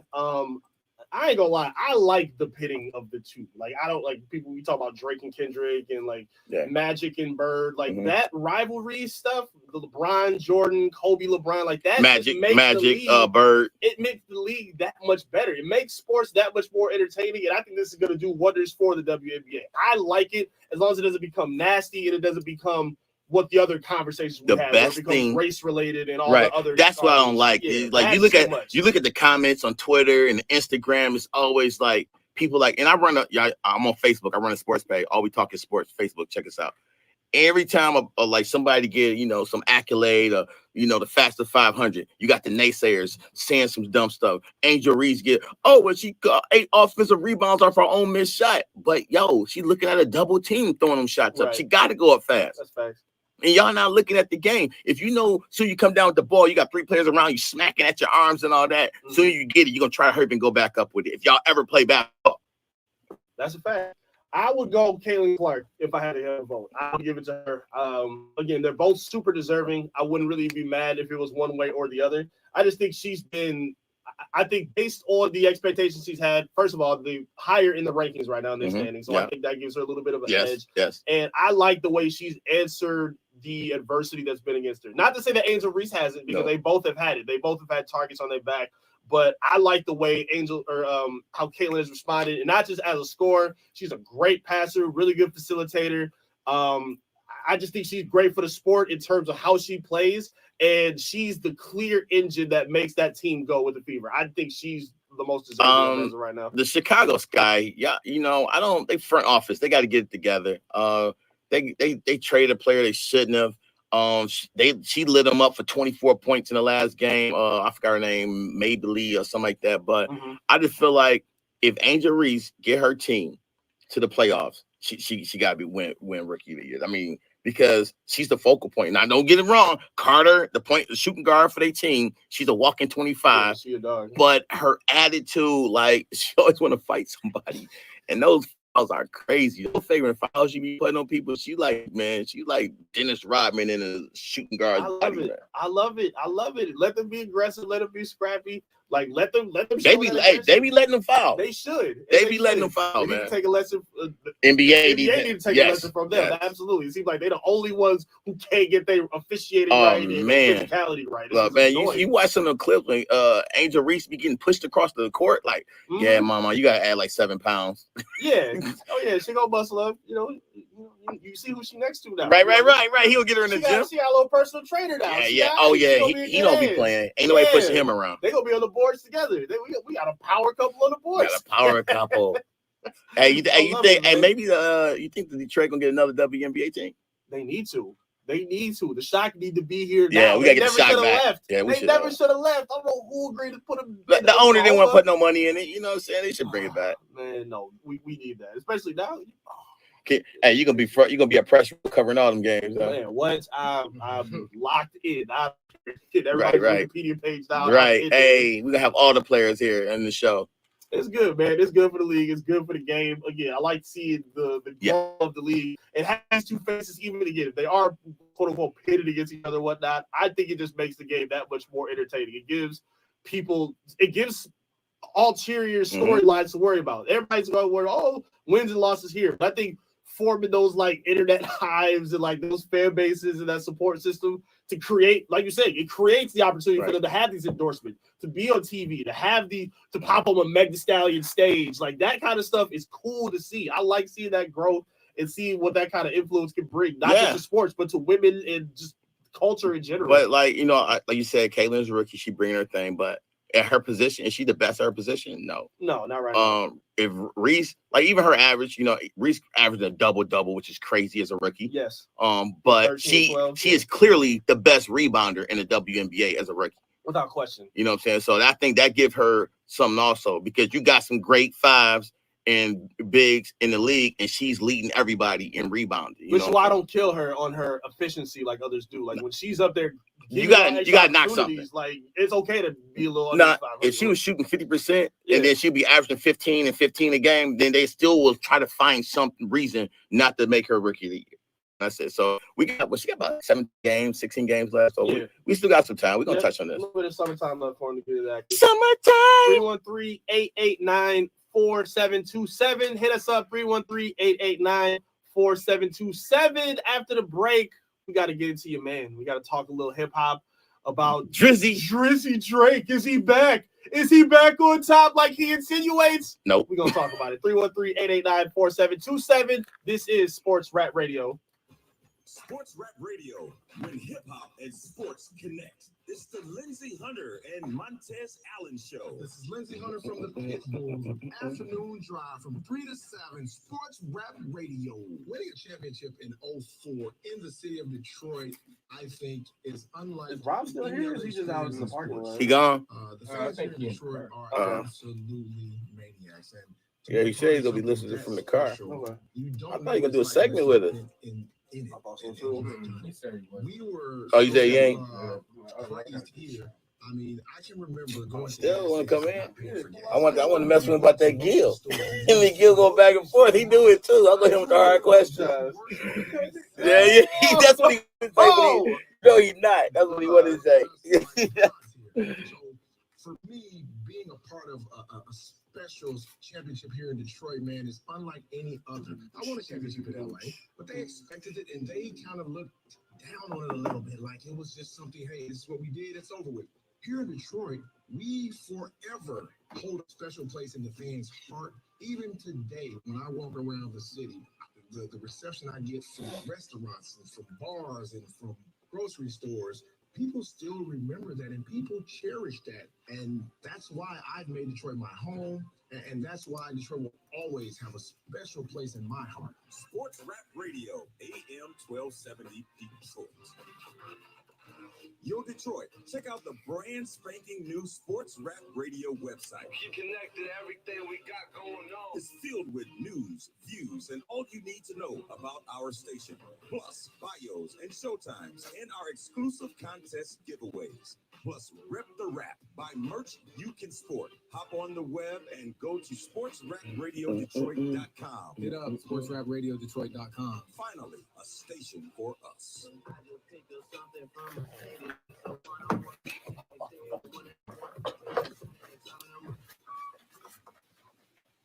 Ty is over here. Might as well be twerking on the handstand for this man right now. This is nasty work. Yeah. Rap Radio. I am Eric Vincent. OVO Ty is in the building. I gotta let my people from YouTube hear this. OVO Divide on the boards. We out here. Shout out to my mom too, who also had to weigh in on the subject. That okay. Back on top. And no, mom, you're wrong. Okay. Sorry, I love you, but you're what wrong. Up, Joe? Everybody else is wrong saying the same. Drizzy Drake is determined to be active this summer. He dropped 3 more songs this past week. I don't understand what this rollout is, but let's talk about it. So he dropped 3 songs, No Face, Circadian Rhythms, and I forgot what the other song is called. I don't know. He's literally dropped 14 songs since the battle with Kendrick Lamar, and I have never seen a rollout or a plan like this. If you're at the top of a superstar, the way Drake is, the way people credit the way he is, so I have never seen a man or any artist leak out this many songs and just hoping one sticks. I have never seen a plan like this in my life. Let me tell you the playbook. You know what this playbook is? Please. This is a Cash Money playbook. Ugh. You know what I mean by that is, all right, you think you fade away. So what you do, you flood the market with your music. Nasty. It is, but that's the marketing you're going with. Remember, Cash was like, man, we tired. Then Juvenile dropped, and then Baby, and then the Big Timers. It was just like, next, you know, they got like 6 albums out all under their label. Right. So that's what he's doing. He's going to flood the market to your music until he program y'all to like him again. But if he is... So it's hilarious. It's nasty work. I know, it's nasty work. No. It's funny to hear you say that, because if you were to ask Drake's diehard fans, because you just said, like him again. So that insinuates that his he lost the base. Is different. Yeah. But when you listen to Lil Yachty, he's unbothered. But Yachty not following him. On top. But Yachty not following him. We're gonna talk about him. So he's been telling us, and his fans been telling him, oh, he's off the beat. He's unbothered. He's here for summer vibes. But then we hear these songs like No Face. He's still talking about the beat. So let me tell you, that No Face, that's something he probably had. That probably was one of his diss tracks that he's gonna put out.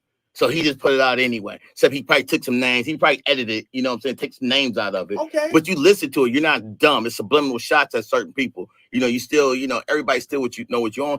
Oh my God, with No Faces and the other song, they just sound like every other song we heard from him before. So it's the same old. You're not giving us nothing new. And that's the part where, like, I rock with Drake. You know what I'm saying? I like his music. His music is good music to vibe to. You know, if you're going on a road trip, you pop in Drake, you can just go through his albums. You know what I'm saying? But if you try to do something new to get people off, why are you not rocking with you no more? You didn't do that. And if you're the man that people have, and again, I'm not acting like he's not. Drake is an all-time great. Drake? His resume speaks for itself. I will not discredit or insult him in that way. Drake is great. Because he's great, why is this your plan? Even coming after a loss. Like, I don't care if you know why, or whatever the situation is. Beyonce is not leaking records like this. No, she don't have to. Exactly. Superstars. But guess what? His caliber, she got be doing this. Listen, Beyonce gonna drop a single. She got 100 million people that's gonna rock with her. Drake lost most of his fan base. You know how it is. It's like, let's say you dating a girl and then she see you get beat up. She gonna break up with you in a week. You know what I'm saying? That's what happened. Drake lost. So people like, oh, you're not a winner. You're a loser. So they want to rock with the winner. So he lost some people. You're gonna have your diehard people, but he lost some people. Yeah. Drake's hive is very reminiscent of another group of fans for a political figure that we're not going to speak on this show. Yeah. They have a very strong allegiance to this man, no matter what he says. Strong allegiance. So for me, I'm just confused. You got a strong allegiance to losers. Like, shout out Cat Williams. So like, even if like people like what's the record with 21 and Thug? It's Up. So people like that record. Mm-hmm. People like, we just played that one. People like the No Face record. So my thing is this: even if one of those do hit, that's a still bad ratio. So you got one song out of the 14 that you dropped in what, a couple months? So yeah, you dropped that and everybody talking about No Face. You know why? Because it's beefing. You talking about how people rocking onto you, taking your light, taking your swag, your clout, and then turn around and talk about you. So you can't let it go. That's very ironic, because those same fans also told me that Kendrick is dragging it. It can only make hits based off somebody else. And now here's Drake trying to get his numbers up, doing the exact same thing. And you know what's funny is, like, even that snippet of that Kendrick song, I'm like, bro, just turn it into a song. That stuff fire. But the one at beginning of Not Like Us. Yes, like, come on, make that a song already. I need that one. Kendrick. And he know people waiting on it. Yes, but I like how he moves though. Yes, waiting. He moves like superstars do. Like, to me, in this era, it's so much power in silence, in mystery. So even going back to the beat, every time he put one of his songs out, it was shocking when he put it out. So listen, when Drake put out something, every time he do something, is proving Kendrick correct. 100%. So he just sit back like, he probably want to put something out there. No, don't put nothing out. Nope. He just did something again. He's giving us more ammo. He's making my songs get more legs. Not like us is carrying more and more momentum. And now we in HBCU season. Man, I'm telling you. And every time I still hear it to this day, I just heard Not Like Us the day before yesterday. I got turned up. Still like, soon you hear it, you getting turned up. So still knocks, man. Devon, you I don't want to say you're a diehard Drake supporter, but you are a fan of his. What do you think about the latest hits that he just dropped out? Honestly, I think Drake is notoriously for being in his feelings. So Facts. all these drops and leaks, I just think he's in his feelings to drop the music because he lost a little fight with Kendrick Lamar, saying things. Oh man, my feelings are hurt. That's all. But like, I don't get it though. So like, your feelings are hurt, but don't have people like academics as your mouthpiece saying he's unbothered. He's Man, listen? Do we even list the academic at this point? I mean, he pop up on my Twitter sometimes. Man, he's a bobber, man. He's an Apple bobber, bro. But my thing is like.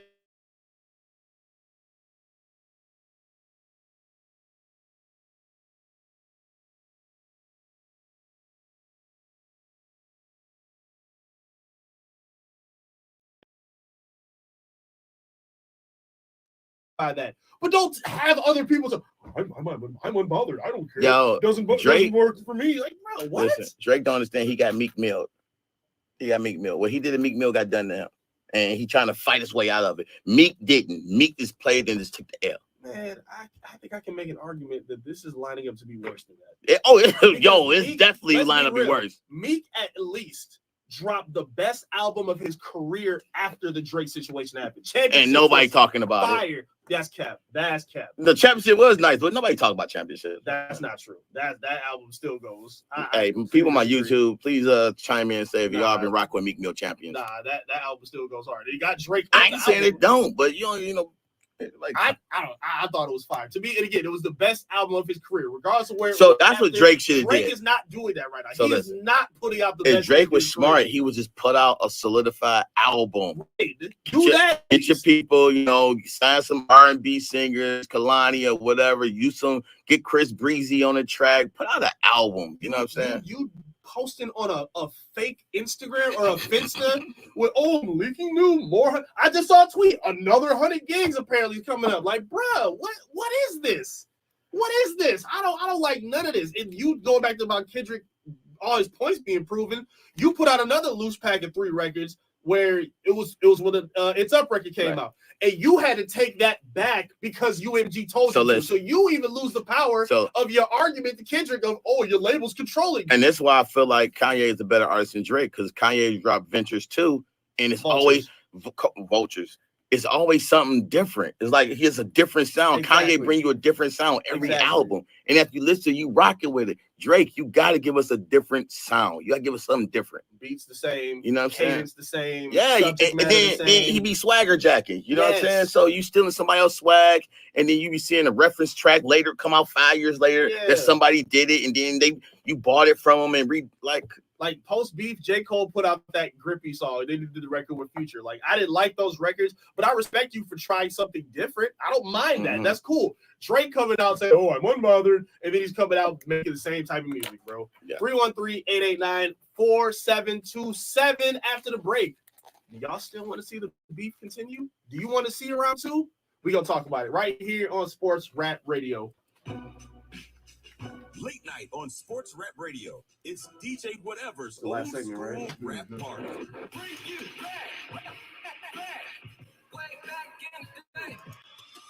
Our resident DJ spins the best old school rap joints worth hearing again. Take me back to the old school. Take me back to the old school. It's sports talk all day and old school hip hop at night. Sports Rap Radio, where hip hop and sports connect in Detroit. BetMGM, the king of sportsbooks, unleashes the spirit of Las Vegas with BetMGM rewards. Every time you make a wager at BetMGM, you can earn BetMGM rewards points that you can redeem for online bonus credits like bonus bets and bet insurance tokens. Planning a trip to Vegas? You can also convert your BetMGM points into BetMGM reward points that you can use towards dining, shows, hotel rooms at over 20 MGM resort properties located on the Las Vegas Strip and nationwide. Sign up with BetMGM or log on today to get an even bigger piece of the action. Oh yeah. I got my new little sweater. Yeah, he offered me a golf shirt with the I took the sweater, man. Fall time coming.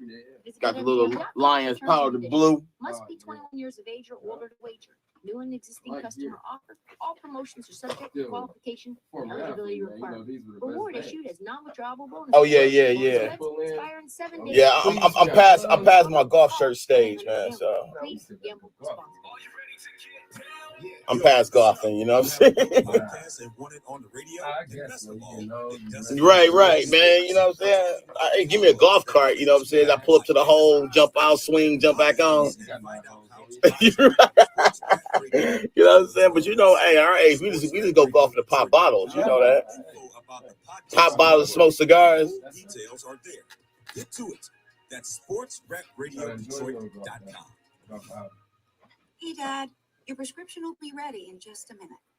We about to be stuck in sports your laundry will be ready in just a minute. Oh, I can't wait. I can't wait. Your lunch will be ready in Shoot, just a minute. I'm gonna be doing a couple shots, not too much, but hey, you gonna hear me buzz? I'm like, yo, I'm buzzing. I'm buzzing. They gonna get a different show. Oh, the show gonna be wild. Hey, people gonna be drunk coming on the air. They are pregame. Oh, this is post-game event now.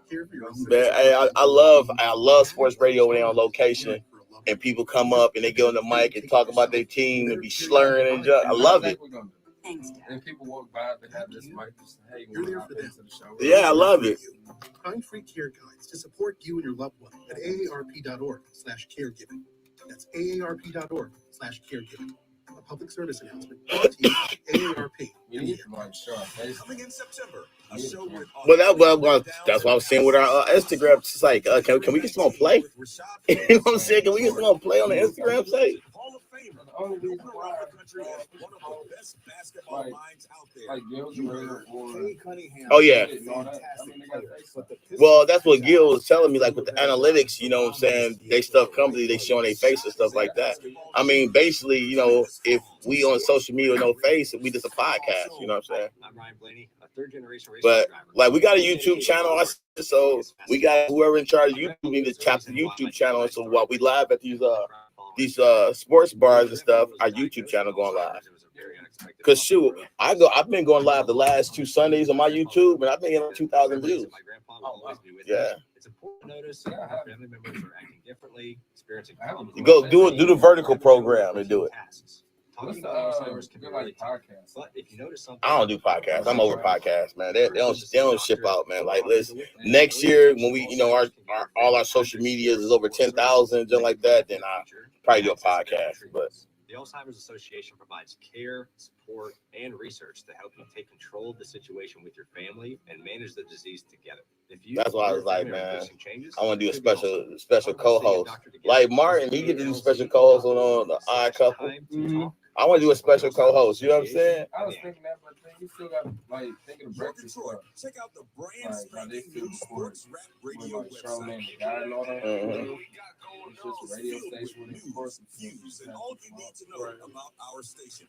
Plus bios and showtimes and our exclusive contest giveaways. Plus Rep the Rap by merch you can sport. Hop on the web and go to sportsrapradiodetroit.com. Hit up sportsrapradiodetroit.com. Finally, a station for us. Hey.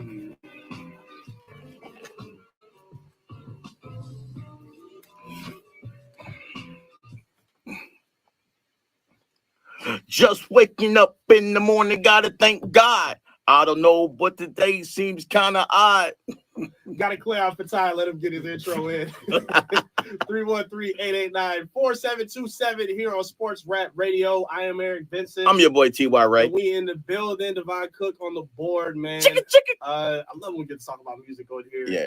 And not necessarily when we talk about Drake. But hey, that is we can talk about whatever. You know, Sports Rap Radio. Right.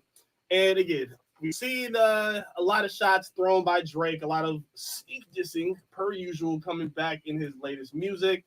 And it's got everybody on the internet debating and talking about if they want to see a round 2 of Kendrick and Drake go at it. I don't, bro. How y'all feeling? You know what? You know what that is? That'd be like, you want to see a dead body? That's what that's like, man. Right now, like if Kendrick come back with anything, you already know he gonna cook. He had months to just sit here and just got moved. Mm-hmm. And all he gonna do is just dissect it.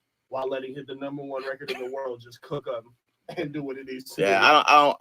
The Kendrick, it was good. I had fun with it. You know what I'm saying? It was a good back and forth. They both dropped like 6 songs or something like that. So, but it played its course. I mean, if it comes a part 2 comes, so be it. But we already know the outcome. I knew the outcome anyway because we knew Kendrick is a lyricist and Drake is not. He had a team of writers. So it was 1v20. Drake talking about 20v1. No, bro, you had a team. If I gotta smack brothers that write with you, Right? exactly You got a team of writers and stuff like that. Kendrick writing his own stuff. So yeah, it was other people jumping in, taking shots at you and dissing you also. But no, that because you was subliminal dissing cats for 10 years. If he was dropping something like that was fire and actually had me thinking that he could keep back up with him, I'd be all for it. But after the Wan Delilahs and the Sexy Red feature and these Family Matters are, bruh. Family Matters. I did like Family Matters. Family Matters is all right. It was cool in the moment. Does it still sound the same right now? I don't think so. I like Family Matters, but then when you got Meet the Grams and Euphoria, it's just a different animal.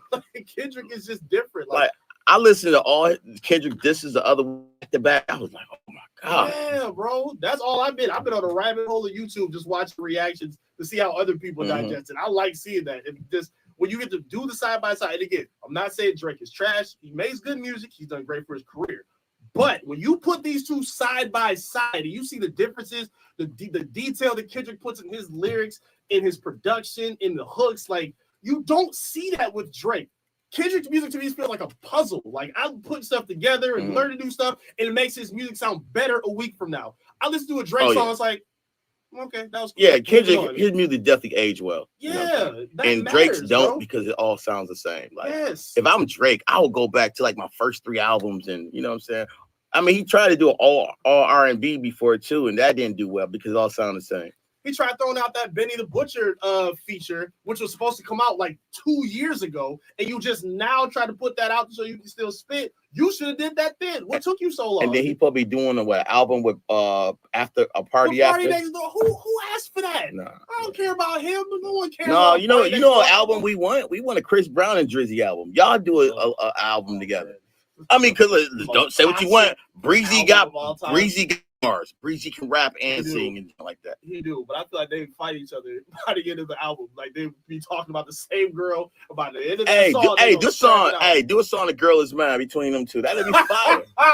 That would actually be dope. Yeah, that's actually a really good idea. You know, the stripper mine. You know what I'm saying? But see, something like that, something creative and different, like that would actually be fly. The Girl Is Mine. Yeah, The Girl Is Mine. Right. Oh, that's shit. Hey, like number one. I want my credit. I know somebody will send. I want my credit for that. The Girl Is Mine with Drizzy and Breezy. But no, we just get more sneak disses and more of the same. Devon, what you think, man? Would you want to see a round two? You are for the mindset that you thought this was like staged and everything, right? And they got a little personal, it seemed like. But yeah, out of all things, I think they need a versus. You know, versus how they had with Jeezy and Gucci. Yeah, it's a pretty bad beef. Like, it's really bad. It's up there with like, I guess Ice Cube and NWA apparently. Yeah. Still not there with Tupac and Biggie or Jeezy and Gucci. I think Jeezy and Gucci is like really bad beat. Yeah, that is personal. But yeah, they need a versus battle. Just today's music, yes. They can't get them two under the same roof. I don't think it's that bad. And I think that gets bad for Kendrick out of me. Like I love that more than anybody. But I don't know if you want to go in a versus a hit maker. Like if you want to do a rap city battle where they just cut on a beat and y'all freestyle back and forth, that would be fine. You gotta think Drake got like 7 songs with Rick Ross, that you know what I'm saying? So he got like a lot of songs with different artists. So yeah, I wouldn't do no verses with him because that's the one time you're gonna get that. For Drake. Yeah, for Drake to get his name back. I think that's the best thing. But he ain't nobody got that many hits to do a versus with him. Maybe him and Chris Brown could do a versus. Kanye could too. Yeah. Yeah, Jay-Z. It would have to be one of the legends. It would have to make some kind of Wayne. Wayne and Drake. Yeah, Wayne. That'd be fun. I miss versus. Versus was a fun pandemic era. I don't know how it washed out the way it did, but yeah. Hey, it was over after the Locks did theirs against Dipset, and then they that was it. I was on the couldn't wrong compete with side that. of that. You up? I was on you the Dipset person? Yeah, I was. I loved it. I loved Dipset, but I didn't think the Locks was gonna come as prepared as they did. No, what? I did. I knew Dipset didn't have a chance against the Locks. I think because I like Dipset style. They come in as the too cool dudes, but these dudes came in and said, "No, we war." Yeah, they with the swag and the dress and all that, but no, we talking about lyrics and banging and getting the crowd of New York because New York grimy. But see, that's the beauty of what their verses was because they were doing like freestyles over old beats that weren't doing just hits. Yeah. They were putting their skills. They would put that New York on it. They was like, we New York. Yep. And then Cameron couldn't remember his verses, his lines. It was like, oh, damn. Joel's got his bandana and then snatched off on the listen, stage. And Cameron, he should have did like horse and carriage. He should have did 3, 5, 7. You know what I'm saying? Like, yeah, they missed a lot. They got horse and carriage. We on the rise we to live the in New top. York. Y'all in Colorado and Miami. We still from the street. We still represent the culture. Yeah. Oh, that was so bad. Again, I liked it. It's still hilarious to see it come up. But hey, Twitter, Super Cameron, you know, he got his sports show. It is what it is. You know what I'm saying? Yeah. I loved it. I like. Hey, Jim Jones still dropping music. He about to drop a new video and stuff. So, Jim Jones has gotten better in time. So, you know, Jim Jones. Yes. That's what I love. I love artists whose music can age well over time. If Drake did a verses right now and he was doing the old stuff like Headlines and I'm trying to think what his other old hits were. Like, I don't know if that sounds as good now as it did then. And that's the biggest problem with him. Like, you talk about Family Matters. In the moment, a lot of those lines sound good. You play it back now, especially seeing how what Kendrick responded with, that does not hit the same at all. I don't think he should do a round 2. If I'm Kendrick, I'm not even addressing it. I'm not doing a round 2. I'm just going to beat you up on the charts. I'm going to keep hitting you over the head with these hits because you're supposed to be Mr. Hit guy. You're supposed to be Mr. Numbers guy. I'm going to keep stepping on your head with these hits and take over the spot. And why? Hey, listen, and why 40 ain't getting more diss? He the producer. Like, if I'm a rapper, I go at 40. You know what I'm saying? If I'm Metro Boomin, I would went after 40. You know what I'm saying? And that's another problem with Drake, too. He has so much ammo for his opponents to go after with him. Right. You're right. He didn't even talk about 40. He can talk about that. He can talk about his discography and how it's the same, how it's repetitive, the pacifying lie. He can do all that. What more can you say about Kendrick at this point? Nothing. That's why you talk about that 20v1. I didn't care about that 20v1 because it's easier for you to go at all those guys than go at Kendrick straight up. It's a reason. It's a reason why they call him Kung Fu Kenny. He came in, beat up the room, and left. Come on, dog. He came in like Bruce Lee. Made his own best friend apologize at his own festival. Stop it. That man got 2 bodies. People give him all the credit for Drake. Oh, you think 20 guys. Kendrick called out the 2 other top guys in the big 3 and put y'all on his wall. What are you talking about? I ain't trying to hear no 20v1 because you just ASAP Rocky, who ain't made a song in how long? Yeah, even ASAP came in and got a verse. You know what I'm saying? ASAP like, we dissing Drake? Oh, man, let me go in the studio. Yeah. And like, I don't even mind Drake. Dust the mic off. Mindset, like, oh, y'all coming in at me? Like, and listen, and then you try to diss ASAP Rocky when he got the baddest chick in the game. Arguably, you know what I'm saying? I would literally pump fake like that. Like, oh yeah, I got a song. Here we go. But first, and then just bring in Rihanna, kiss her for 5 minutes. Like, listen, I'm with a billionaire that you dream about. What? Like, I'm with the girl you dream about. Come on, bro. You know what I'm saying? That's why I didn't care about nothing Drake had to say. Listen, we know he's kicking himself over not having Rihanna. I put a bun in the oven that you can't even get with a cooking mitt. You know what I'm saying? Like. Someone can hit him a pen, bro. He's trying to drop a mixtape. Sports Rap Radio mixtape on the way. Start time, bro. I'll be the hype man. I'll do the DJ drama through it. I don't want to rap. I'm gonna just talk through it. You know what I'm saying? I'm here for it, man. But I'm not here for a round 2. We don't need to see. No, we don't. Drake, if you want to save any bit of your hip hop legacy, don't get back in the ring with the Boogeyman. Don't do it. Just stay at home. Go raise your son. Go find that 11-year-old daughter that you know. Never mind, we didn't get into Drake. A minor. Just mind your business, Drake. Let the Boogeyman have his moment. It's a new king of the game, and it's okay. It's okay. Ain't nothing wrong with that. It was good. It was good for rap because for me, I thought rap was getting watered down like crazy. Man. It was, and I'm kind of I don't know, Devon. I think this is the best beef of ever, just because of the number of songs, the way we got to watch it in real time. It was like a movie, bro. And it came with a definitive victor because people still go back and forth about Jeezy and Gucci. Who's better? Who won? That's a debate. Right. This ain't no debate. We saw Drake get washed. The only people who think otherwise are the OVs. I was gonna say the other word. The OVO stands who keep we on their radio. name in his mouth. That's it, bro. That's the only people who think so. But it is what it is. 313-889-4727. Thank you all for snapping in with us on Sports Rap Radio. Oh, man, we had I am Eric Vincent. I'm your boy, T.Y. Ray. Hey, before we go, make sure y'all follow us on Facebook, Sports Rap Radio, on X, Sports Rap Radio 1, IG, Sports Rap Radio DET. Thank you for tapping in with us. We'll see you again. We go. We out. Woo. That was fun. Good work, brother. Yes, sir. Good work, man. Good job, man. Good job. Sports Rap Radio, RAP. Who you telling, man? Whew. The fans in Detroit are absolutely maniacs, and to be a part of something that special, you don't know what it's like unless you've been in it and you've done it. You were so praised here. I mean, I can remember going to gas stations and not paying for gas. I can remember going to grocery stores and getting free groceries for a month. I can remember being worshipped in this city because we won a championship and people looked at us like gods here. So for me, being a part of a special championship here in Detroit, man, is unlike any other. I won a championship in LA, but they expected it and they kind of looked down on it a little bit, like it was just something, hey, this is what we did, it's over with. Here in Detroit, we forever hold a special place in the fans' heart. Even today, when I walk around He won a championship with the Pistons too. He was on the 04 team. He was on the Lakers though when they won a championship. Yeah, what year was he there?